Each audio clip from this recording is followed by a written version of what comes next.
So we're going to get off to the races here. Welcome, everyone. Like I said, this session is Crush the Interview. So in today's competitive job market, you need to separate yourself from the competition. And you need to do that through a great interview. And the kind of interviews nowadays, they sometimes want to hire you right there on the spot. That's crushing the interview. If you're doing that and they want to hire you right then and there, that's what we're after.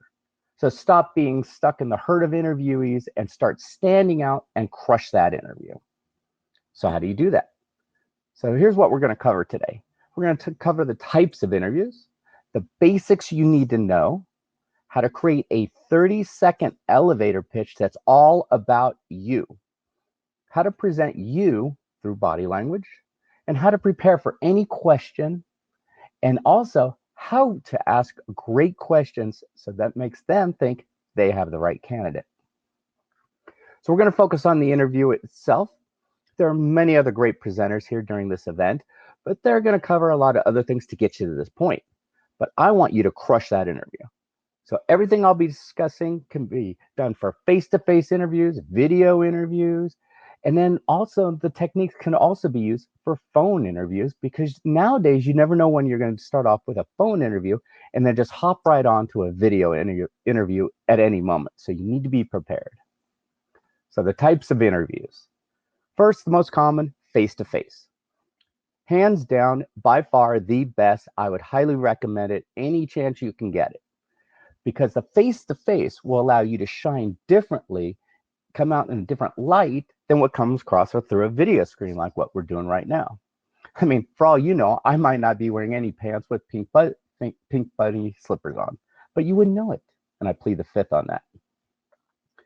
The next best type of interview is video. The good thing about conducting video interviews is that you have all your notes around your computer, you can have your resume, very easy for quick references. And it's going to make you look really, really prepared. And I get it with the pandemic. Many interviewers are still hesitant about bringing you into their office for a face-to-face interview. But still try to get that face-to-face, because you're going to step it up a notch in face-to-face. Now, if you're interviewing for a position in another state, country, county, whatever, then the only feasible way may be video interview, and that's fine.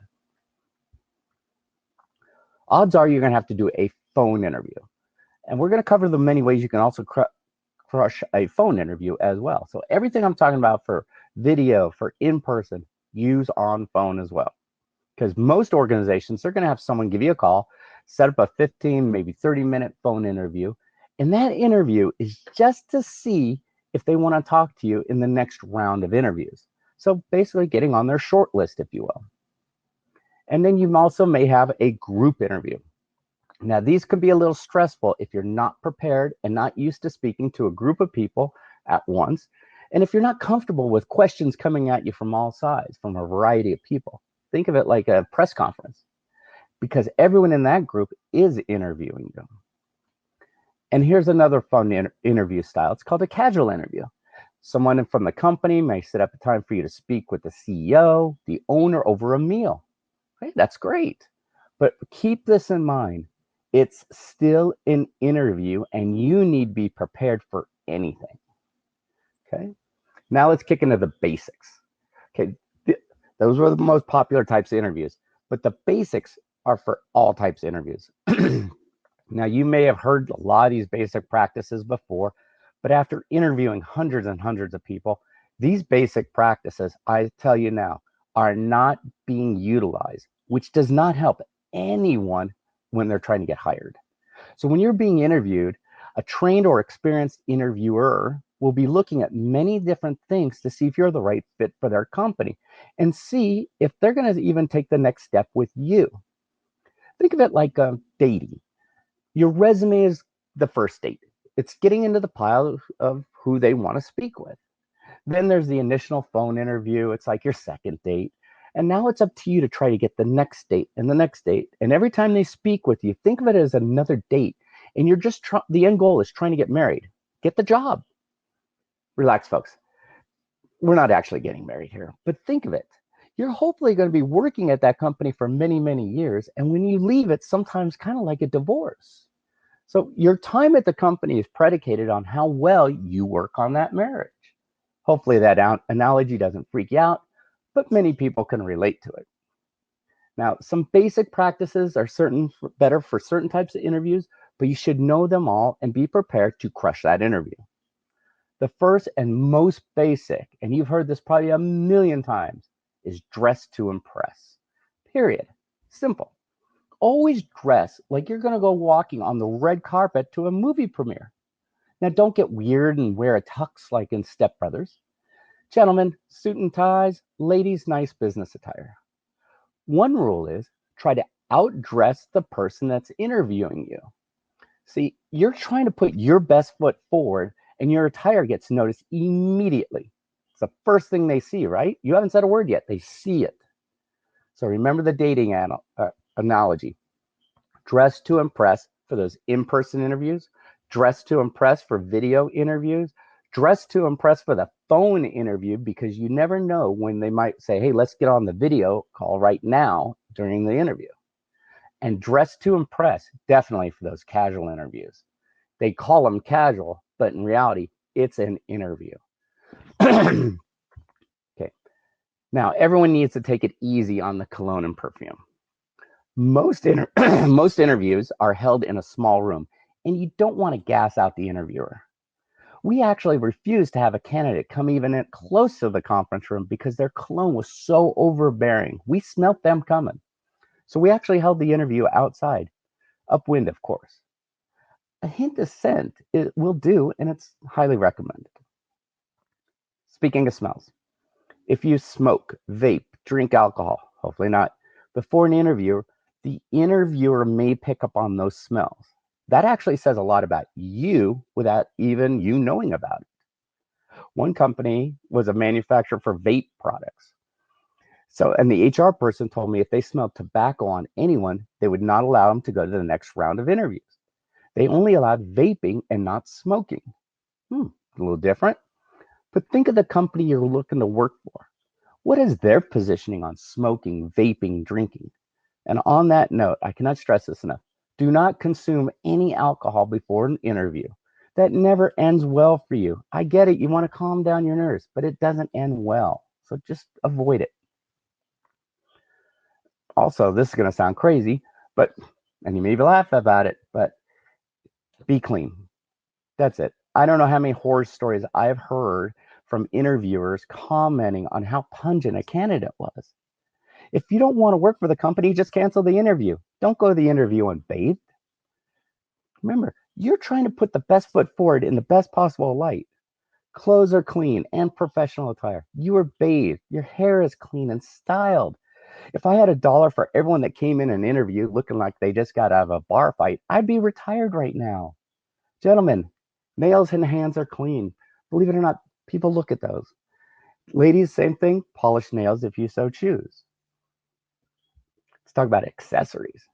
Now, I know there's a lot of you out there that love to show off some bling and blangles, but this is another area where being overly flashy during an interview is not the right time. So if you have anything on your wrist, think about how much noise that creates when you put it on the table or on the arms of the chair. I mean, I was in an interview with my HR person, and the candidate had so much jewelry on. Every time they just moved, it sounded like a box of broken glasses. It was so loud and distracting. The interview, we had to cut it short because we couldn't get over that distraction. So keep your accessories appropriate to the position, minimal to accentuate your attire, not detract from you. Remember, we want you to crush it. If the interviewer is too busy looking at all your bling, they're not thinking of you. They're thinking of you in a different way. Now, these basic kind of tips apply to video, phone interview. Always dress up for the phone interview too. Like I mentioned, be ready. It also actually increases your confidence level. Okay. Next thing to do is bring a pad folio. Something like that to the interview.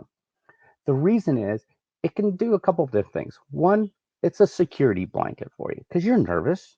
You get it? Something to hold on to. And plus, now you can put a hard copy of your resume in there, so it'll be nice, clean, and printed, so you can hand it. Also, you can keep your questions in there on a pad of paper, so you can, and also to take notes. We'll talk about questions here in a bit. But don't also forget to bring 2 different writing instruments, just in case one doesn't work, because we've all been there. Here, let me get your phone number down, and then of course the pen doesn't work. So bring two writing implements. I would highly recommend not bringing in a tablet, a laptop, or a phone to watch your questions on, read your questions on, and take notes on. It is so distracting when you have to listen to someone do this while you're trying to talk to them. It's the mind doesn't work like that. You're not going to hear what the interviewer has to really say. So write it down. So no matter what type of interview, always have at least 2 copies of your printed resume handed out. I know you already sent it in electronically. I get it. They have it. But most interviewers will actually print out your resume when they come into the meeting. But many times they forget. By providing them a hard copy shows that you are prepared for the meeting and you actually want to leave them with that parting gift. Even if they brought in a copy of your resume, leave them with a copy of yours. And I'll tell you why in a little bit. Here's the little extra crush why. So on the printed copy, when you provide the interviewer, you're going to put your elevator pitch on it right at the top with "About Me" in big bold letters. Remember, you want to have them remember you in that sea of candidates, and this is just one way to stand out. Another resume crush is put a 1-paragraph statement at the end of the resume stating why you are the best candidate for the position and have a statement directed towards the interviewer. You have their name. Use it. A candidate that has this on their resume, I mean, we had interviewed someone one time, they had this on their resume. I had the whole entire HR department going crazy over it. They wanted to hire this person immediately after they read that on the resume. These kind of little teeny things can help you crush those interviews. Now, speaking of phones, they should be off. Have it on silent, no vibration, no beeps, dings, ringtones, or anything like that. Remember, you want to crush the interview. What the interviewer will remember if your phone goes off in the middle of the interview is they're distracted and they were not prepared. Do they want that kind of person working for them? So turn everything off the second you get in the building. Turn on silent. The world will not end. You can catch up on the latest gossip after the interview. It'll be okay, really. Never pull your phone out in the middle of an interview. Do you know how rude that is to people? The interviewer is going to keep an eye on the time. They probably have a clock somewhere. So they're going to keep an eye on time. You don't need to pull out your phone to find out when everything's going to be over with. The only time you should ever pull out your phone is to pull it out when you have to open up your calendar to set up the next appointment. That is it. Otherwise, phone, all the devices stay out of sight and are silent. Another basic item that gets violated all the time is eating and drinking or chewing gum in an interview. I know you're probably going, you got to be kidding me. This really happened. One time someone brought their food in that they just got at McDonald's. They brought it in the interview and started laying it out on the table and eating right in front of us. We had a group interview. And so I left the room, letting him eat. The other people left the room so we can let him eat. He didn't know what to do. He continued eating. After he was done, HR person came in, escorted him out of the office. No interview for you. That is just flat out rude. Don't do it. Do not bring any food or drink into the interview.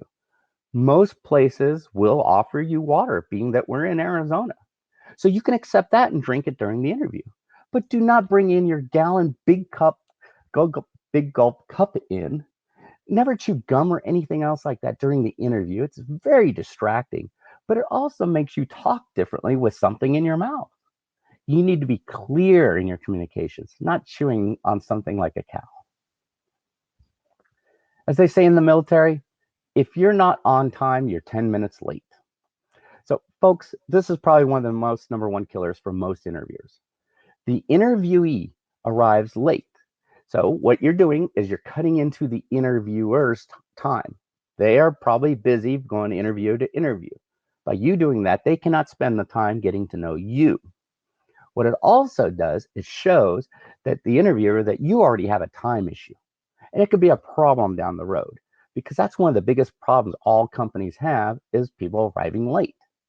So arrive at least 15 to 20 minutes early. You can sit in your car, relax, but give yourself plenty of time in case there's an accident on the road. You want to get there early to check the place out, make sure you're going to the right office. That happens a lot. And you want to go to the restroom, freshen up, get a drink of water, calm down. If you're in a rush and you're late, your nerves are going to be agitated. Your heart rate's going to be up if you care. Getting there early calms it all down. Be prepared. Look at your notes. Look at everything. Look at your resume again. Be ready for those questions. Be ready for those answers. Because we want you also to get there early to just breathe. I know it sounds crazy, but when you get in the office right before the interviewer walks in, just breathe. Take some deep breaths. This will actually calm you down and it'll help you crush that interview. You got to get in crush the interview mode too. So think, I'm going to kill it. I'm going to do great. I got this. It's my job. Think of it like that. Go in with the right mindset. And you can't do any of that stuff if you're late and running around like a chicken with your head cut off. Okay, now let's create a 30-second to 60-second elevator pitch about you. Now I said 30 seconds. No one wants to hear your life story at this moment, but they do want to hear a little bit about you and something that they can relate to. Now you can go up to about 60 seconds, but I would say not 1 second more. One of the most basic interview questions that everyone gets asked is, tell me a little bit about yourself. Wow. Now this is your time to really knock it out of the ballpark. Take advantage of that question and make yourself sound like a bloody rock star. Most people blow that question and ramble on 25 minutes later into the hour meeting, and the interviewer is just sitting there going, what the heck is going on here? So be short and to the point. So let's build your elevator pitch about you. First of all, state your name. I know what you're thinking. Come on, man. They already got my name. It's on the form. They called me, everything else. Listen, you could be the 10th interview that they had that day, and all they hear at a certain point is, wah, wah, wah, wah, wah, Charlie Brown's teacher. So most candidates will blow this simple question by rambling on. Be prepared. You know that question's coming. Let's get you ready for it. After your name, state your education. If you have a degree and it's relevant to the position, say it. If you do not have a degree, do not say, I don't have a degree. We want you to focus on all the positive aspects about you. Do not bring up anything negative or that can put yourself in a negative light. Stating you don't have a degree when on the job description stated that you must have a degree is not so good right now, because now they could have overlooked it because you're such a great candidate, and there you are. You just put on a spotlight to the fact that now they cannot overlook it. You do not have a degree, and that's one of their requirements. They could have overlooked it. So don't put any spotlight on anything negative for you. Next, how long, say something short about how long you've lived where you lived or where you're originally from. Being that we're in Arizona, most residents are from another state. So when someone actually says, I'm actually from Glendale, the interviewer is usually shocked, and it's very exciting. But it's a great conversation starter. And you don't know where the interviewer is from originally or where they've lived. So this is a great connecting piece. And it's an interesting, simple, quick fact about you. It says a lot.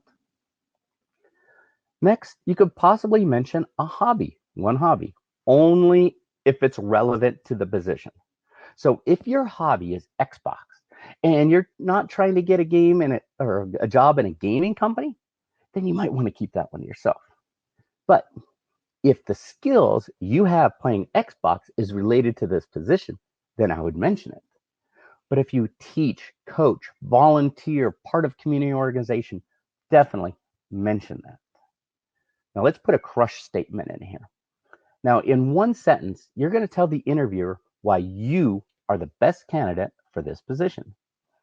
What is the one thing in the job description or the one thing you found online from their website that matches perfectly with your skills, knowledge, and experience? Time to throw that touchdown early in the game. This will obviously change the interview from interview to interview, but based on the title and the job description that you're applying to. But what is that one thing? Next, let's put in another crush statement. This will also change from interview to interview. Talk about why you want to work for this company. We're going to get deeper into that in a few moments. But what you're doing is stating something that relates to you, resonates with you, the position, and it needs to be in a quick sentence. Is it their values, their mission statement? Do you know that maybe someone who works there? Glassdoor positive reviews. What compels you to work for them? And please, whatever you do, don't say money. Don't say money. That's the kiss of death. Because if you say, well, I want to work here because I'll get paid a lot, you know what? Interview is over. They don't want to hear that. Remember, they're interviewing you, you're interviewing them. Now, let's go in for a final crush. Kind of the mic drop, if you will. End your about you statement, your elevator pitch, with something that you are excited and eager to start using your skills and knowledge to help the company grow. Remember, they want to find someone who's going to fit into their culture, who's coachable, and who's going to bring knowledge and skills to the company to help them grow. This is your moment. If they're going to give you that simple softball question, tell me about yourself, crush it. So give you an idea, like right now, in a longer version, what we have is like, hello, I'm, state your name, graduated from, name of college or university, with a degree in, your degree. I'm originally from, what city did you grow up in or live in the most? And in my free time, I like to name the hobby. Feel free. I feel that I'm a great candidate for this position. Name one aspect about the position where your skills and experiences match up. I applied to work for your company because, what is it? Their mission, their values. What? I'm eager and excited to discuss how I can be a great fit in company name, to utilize my skills, knowledge, and experience to help grow the company while developing more skills and knowledge to develop others. Now here's a full example. So it'll sound a little cleaner. So, hello, I'm John Doe, graduated from Harvard with a degree in business. I'm originally from Compton, California, and in my free time, I like to teach soccer at the local Boys and Girls Club. I feel that I'm a great candidate for this position, and my experiences at ABC Widget Company as an analyst matches up perfectly with the position you're trying to fill. I applied to work for your company because of your strong values at helping the local community, like your commitment to the local food bank. And I'm excited and eager to discuss how I can be a great fit for XYZ to utilize my skills, knowledge, and experience to help grow the company while developing more skills and knowledge to develop others. Now, I hope you got that. There's a couple things that go into that statement. First of all, we're not going into deep minutia details. No one cares that you skinned your knee when you were 7 years old. No one except you. Okay? All the sentences start with I. And the reason being, you want the interviewer to think only about you when you're talking. There was no rambling on. They were all short and quick and to the point sentences. It was very focused, and it provided them enough information to fall in love with you. This is your moment to really shine with a softball question. Knock it out of the ballpark. Practice that. So create your elevator pitch. You may have different ones. Obviously, you're going to change it for each interview. And then when the session starts, right before you get in there, practice it out loud. Practice it in the car when you arrive to the location. Practice it so it comes out naturally and it flows. That will be one of the biggest game changers in the interview. So be ready for it. Okay, next we're going to talk about body language. What does that say a lot about you? I don't know if you know this, but most of our communication is actually done through our body. Yeah, our body language, and it's true. So how you hold yourself says a lot about you and what you're thinking, and you need to be really cognizant of that. Now, first of all, don't slouch in the chair. I probably sounded just like your mother right now. But you know what? She was right. It doesn't matter what type of interview you're doing. Sit up straight. Sit up straight, spine straight, head forward, eyes forward. Believe it or not, this also changes how you talk. So even when you're doing a phone interview, here's a great little technique for it. Sit in a chair with no arms. Sit near the front of the chair and sit upright. You cannot put your back on the chair and it shouldn't be touching. Your arms are either in your lap or in front. They can be crossed however you are comfortable or on a table. But just try it out. Sit like that, videotape yourself for doing a mock interview and see the difference in your confidence level and in your voice. It is shocking. So sitting up straight does make a major impact in how someone perceives your communication. And do not treat the chair and the furniture of their office like it's your home. Don't sit back in the chair with your feet up on the table, chilling out. Both feet should be flat on the floor, back straight, head forward, hands on your lap or on the table on an armrest. Relax, but look professional. Don't look schlocky. Now, this one may be hard for some people, but try not to fidget. I get it. You're nervous. But if you're really prepared for the interview and you're going into the interview with the mindset that you're going to crush it, the nervousness will go down. Remember, you are interviewing them just as much as they are interviewing you. You have to get that in that mindset. If it's not the right company for you, then don't take the job, period.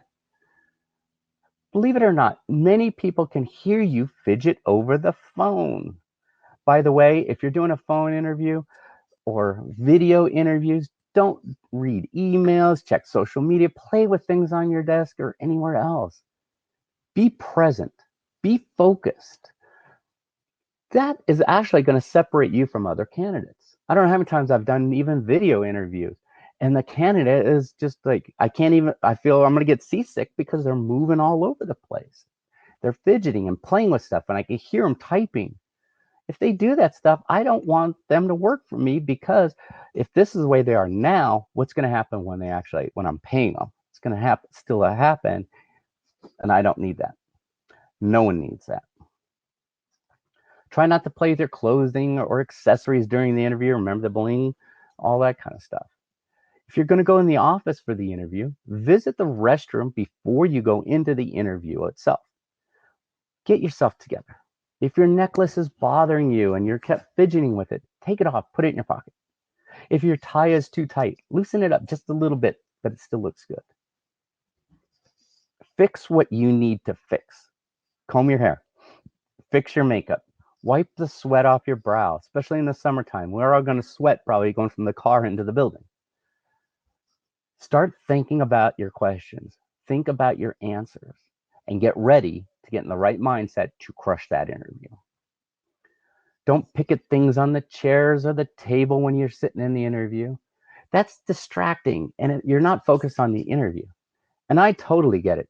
I'm so OCD. If there was a piece of tape stuck on a table, I remove it like now, no matter what. If it's my table or not, I got to remove it. But it's not the time to do that. Leave it alone. Stay focused. Stay in the zone. So think about your body language, breathing, relax. You got this. If you get there and you're prepared, you're going to crush that interview. And if you're not prepared, that's when you're nervous. If you're running late, you're not really going to be prepared. You're nervous. So take the moment, chill out, be cognizant of your body language. Okay, next up, we're going to talk about prepare to answer any question, no matter what. So they can throw whatever at you. You're going to crush every single answer. So the first thing we need to do is write down at least 5 SARs. So SAR stands for situation, action, result. So having 10 of these is much, much better. And you can use these from every single interview. Once you have your 10 SARs, you can just keep using those all the time. And they should be about 2 lines each for each SAR. So here's an example of a SAR.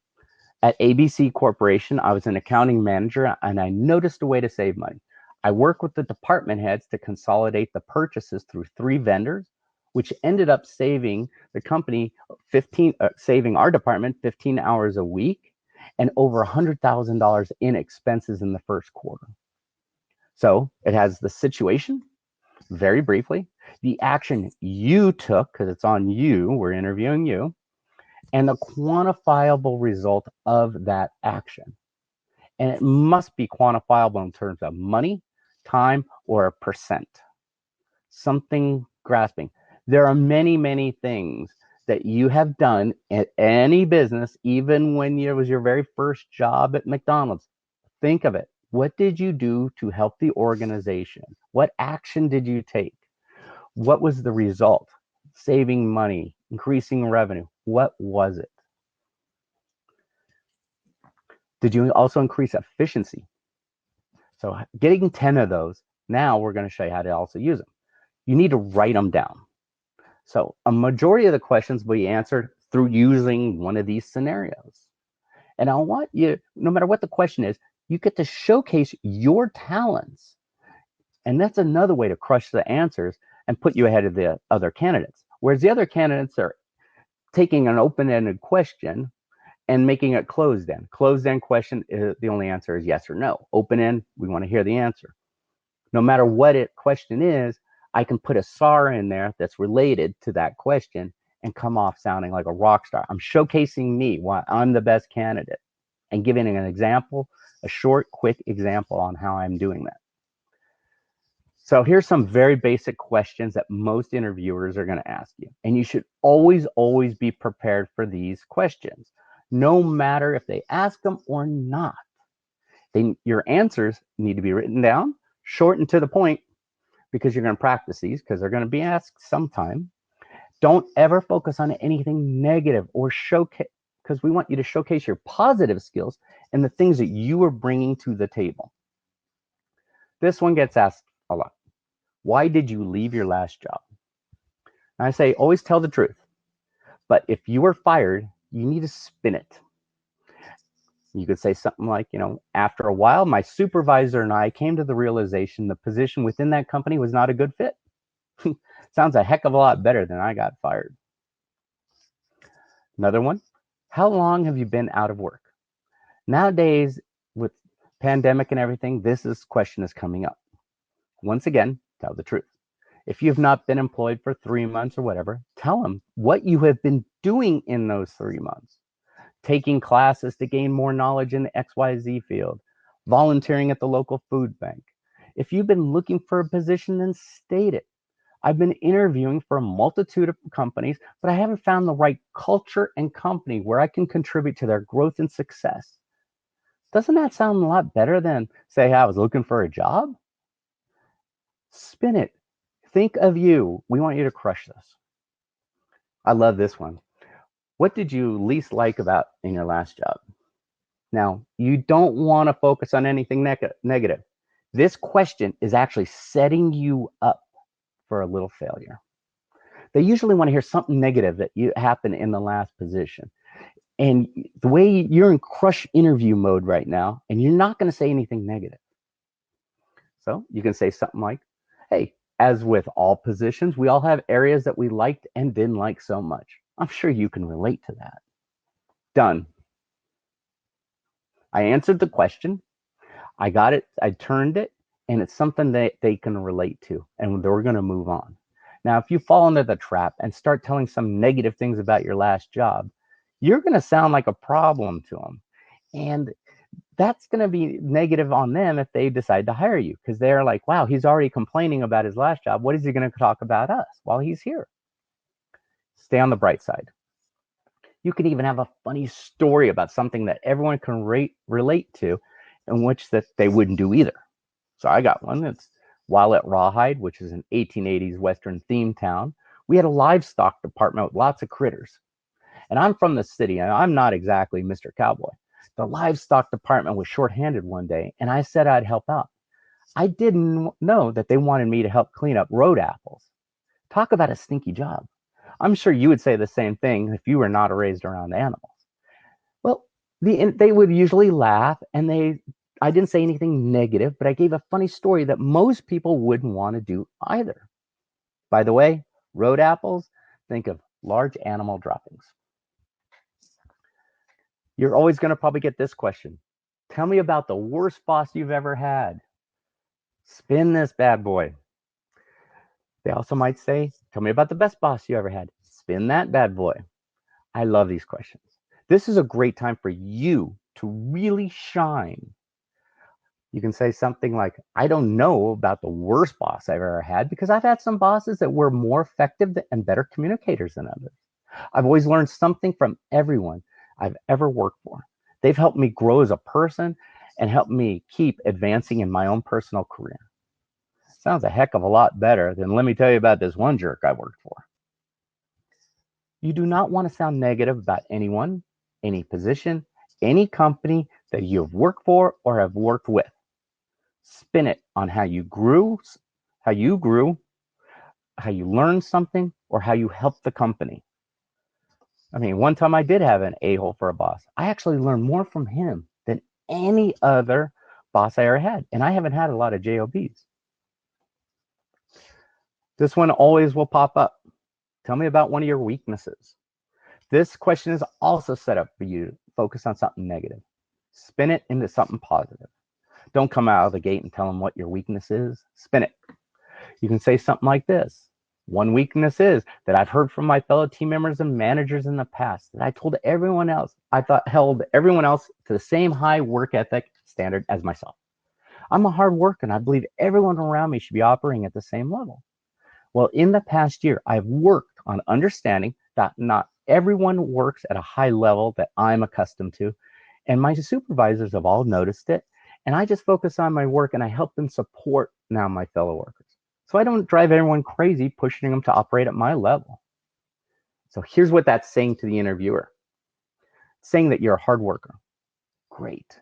You expect others to be hard workers, just like you. Great. But you've also worked on realizing that that is a weakness and detriment. And you're working at it to help support others around you to raise them up. So whatever weakness you have, show that you've made progress and turned it into a strength. This one is I call it the gut shot question. Why should I hire you? It's overly direct, simple, and you better be ready for this one. It needs to be a short, quick answer. It's a short, quick question. Most candidates will go from one question away from being hired during the interview, then they get this question, and now their resume goes right into the circular file. Remember your elevator pitch? Take part of it and say it here again. Say why you're the best candidate for the position and what you're bringing to the company to help them grow. No matter what, be prepared for this question. This is also what I mentioned to put at the bottom of your resume when you're handing it to them. Why you are the best candidate. Here's a very old, outdated question that I still hear some interviewers say is, where do you see yourself in 5 to 10 years? If you hear that, try not to roll your eyes and sigh, going, that question's so old. But with many people changing their jobs every 2 to 3 years, 5 years can seem like a lifetime away. But if they do ask you, you need to be prepared with your canned answer. So one candidate told me in 10 years, he's going to be running the company. And it kind of cracked me up because he didn't realize I owned the company. But I did love that enthusiasm. So go with something that, being the great company that you are, I'll expect to provide you. You're going to provide me with the training, the guidance to develop me, to assist me to help grow the company, which in turn is going to lead to higher leadership roles within the organization. Who knows if I'll be there in 5 to 10 years? But either way, we are going to have a great relationship together during that time. Spin it. How much do you want to make? I call this the kiss of death question. Tread carefully. He who talks about money first loses. In this case, if you would give out a number, you're the loser, unfortunately. If they give out the number, they're the loser. So they have a budget for this position, and you want to know what that is. But what they're trying to do is find out your magic number, the number you're going to accept to take the position. Because if you throw out that number and they offer you the job, this is going to be crazy. Magically, the job is offering the number you mentioned, which could be much, much lower than what they had budgeted for this position. So the hiring person is going to get a bonus for saving the company money. So don't fall into this trap. You need to turn the tables a little bit.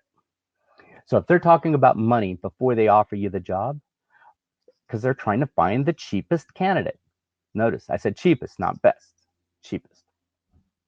You need to ask then, I know you have a budget for the position. What's the budgeted range? They will have a range they will tell you.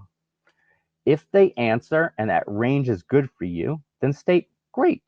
That is in my range as well. Let's keep on going to make sure we're the right fit for each other. Then we could talk about money, which will be an easy conversation since we're both on the same page. Get off this question. Got to move on. Do not give them a hard answer.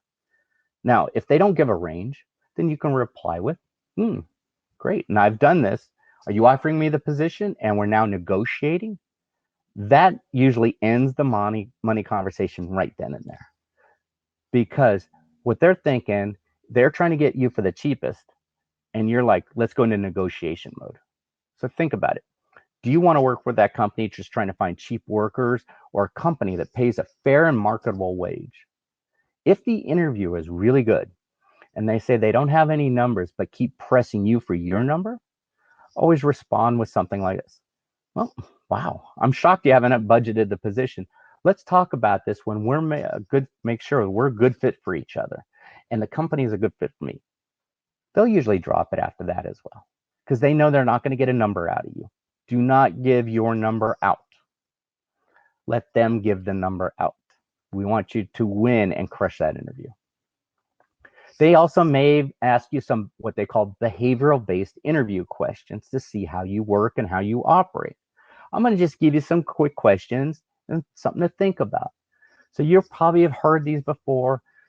Things like, tell me about a time in which you had to use written communication skills in order to get some kind of important point across. Tell me about a time when you did your best to resolve a customer concern and the individual is still not happy. What did you do next? Describe a high pressure situation that you had to handle at work. What happened and what was the overall outcome? Tell me about a time when you failed to meet a deadline. What things did you do? What did you do to fail? What were the repercussions? What did you learn? Tell me a time when you had to make an important decision with limited facts. What was the outcome?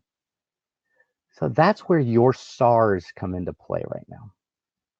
Think about one of those SARs and relate it to a question similar to this and use it. Don't ever use the same SAR over for every single question. That's why you need to have about at least 10 of them ready to go. And you don't have to think under pressure and ramble on about who knows what. This way you can give some great quick examples so you can crush the interview. One person I know who is a master of writing SARs, what they did is come up with different kind of behavioral based questions for time management, stress, decision making, all these kind of things. And they came up with an example in their life of each kind of SAR. So no matter what kind of question they received, they had a SAR that fit it. The more you prepare, the better you will be. You got it. Just prepare. Write those SARs. Now, we found out how to answer great questions, how to ask great questions. Many times, you're going to be provided the opportunity to ask questions. Here is another moment for you to crush that interview. Always be prepared to ask questions no matter what. Even if you got it, ask questions. What it's doing is showing the interviewer that you did your research and you're prepared to work for that company. My recommendation is have at least 10 questions ready to ask in your Padfolio. Give yourself some room. behind every question to answer it, so you can write down your answers. And some questions may get answered during the whole interview process. In that case, don't answer that question. That makes it sound like you really weren't paying attention. But by having 10 questions, this may give you about 5, 6 questions that were not addressed. And now is your moment to ask those questions. Always do your due diligence on the company that you want to work for. Do it before the interview. Look at their pages on their website. Read about them, their mission, staff, everything. Look at their social media sites. Read about them. You want to have a clear reason, other than a paycheck, on why you want to work for that company. If you don't want to work for that company after doing your research, call it off. Don't put yourself in that miserable situation. So here's some crush questions to ask. Most interviewees will not ask these kind of questions, but these kind of questions always impress interviewers. So remember, you're interviewing them as much as they're interviewing you. This one I love because I want to hear a little bit more about it. So what is the leadership style of the person who I want to be reporting to? Great. Now you're acting like you have the job. Now another simple one is, how long has the position been open? Great. You want to know how long it's been open and how long they've been searching for it. What is the company culture like? Because you want to find out, is this the right fit? And you want to even ask a question about the owner. I saw it was founded in this year, and Bob seems like he's a great leader. Have you met Bob? And tell me 1 or 2 items that are not covered on the job description. You're going to find out a lot more about it. Find out even what are the goals of the company in the next 5 years. What are my peers like in this position? How long have you worked for the company? That gets a sense of tenureship. And then what things haven't I asked that I should know about this company? And the bonus crush question, always go for it. What is the 1 or 2 things I should focus on in this position within the next 60 days to make the leadership think that you are unbelievable by hiring me, a rock star employee? I just made them, put them in a position that they want to hire you even more. You can ask many other questions like, what are other specific items about the job? How long it became available? What things need to be attention when I'm hired? All the questions were about, none of them were about money or benefits. They're about you assuming you have the job and getting deeper information about the company. So we covered types of interviews, the basics you need to know, how to create a 30 to 60 second elevator pitch about you, how to present you through body language, how to prepare and answer any question, how to ask great questions. So be creative, do your homework, prepare for the interview, do the research on the company. Now, stop being stuck in the herd of interviewees and start standing out in the crowd and start crushing that interview. Good luck to everyone.